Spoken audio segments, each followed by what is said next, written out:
ओम शांति।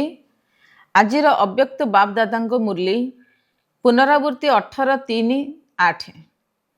मुरलीर सारांश कारण शब्द को निवारण रे परिवर्तन करी मास्टर मुक्तिदाता हुआ समस्त को बाबांकर संगर रंग लगाई समान हेबार होली पालन कर। आज सर्व संपत्तिर मालिक बापदादा निजर चारिआडर सर्व संपत्ति रे संपन्न पिला मानकु देखुछन्ति।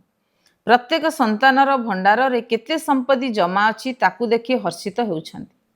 संपत्ति तो समस्त को एका समय रे एका भली ही मिलिछि, पुणी भी जमार खाता समस्तिंकर अलगा अलगा अटे, किंतु समय को दृष्टि रे रखी वर्तमान बाप दादा सबु पिलांकु सर्व संपत्ति रे संपन्न अवस्था रे देखिबाकू चाहुछन्ति।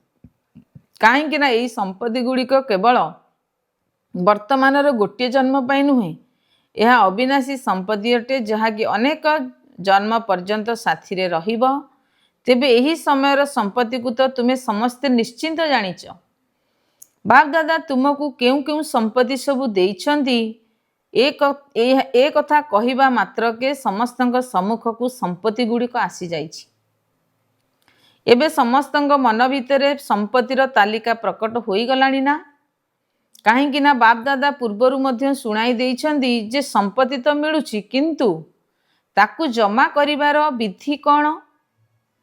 काहेकि ना बाप दादा पूर्वरु सुनाई चलिछन्ति जे संपत्ति जमा करिवार विधि होछि जे जेमिति निमित्त एवं निर्माण होछि सेही अनुसारे तार संपत्ति जमा होछि। तेणु चेकर निमित्त एवं निर्माण हेबार विधि द्वारा मो खाता रे केते संपत्ति जमा होछि।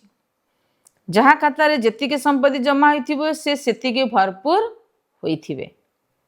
सेमानंकर चालीचलन रे एवं चेहरा रे भरपूर आत्मार आत्मिक निशा स्वतः ही देखा जाउथिबो एवं जेतिके आत्मिक निशा तांकर चेहरा रे चमकुथिबो सेतिके से चिंतामुक्त सम्राट मध्य होइथिबे। तेबे एही आत्मिक निशा बा आत्म अभिमानी स्थितिर शुद्ध अभिमान ही चिंतामुक्त सम्राटर लक्षण अटे।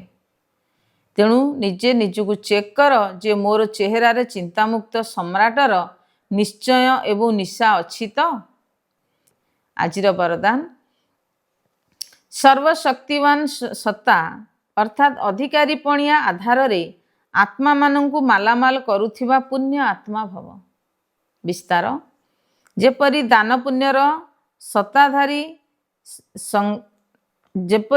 पुण्यर सत्ताधारी सकामी राजा मानंक भितरे सत्तार संपूर्ण शक्ति थिला, जहाँ आधार रे सेमाने जहाँ को जहाँ इच्छा से भली करि देई पारुथिले।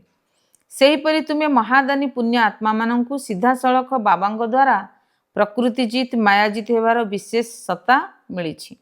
तुमे माने निजर शुद्ध संकल्प आधार रे जे कोनोसी आत्मार बाबांग सहित संबंध जोड़ी ताकू मालामाल करि देई परिबो।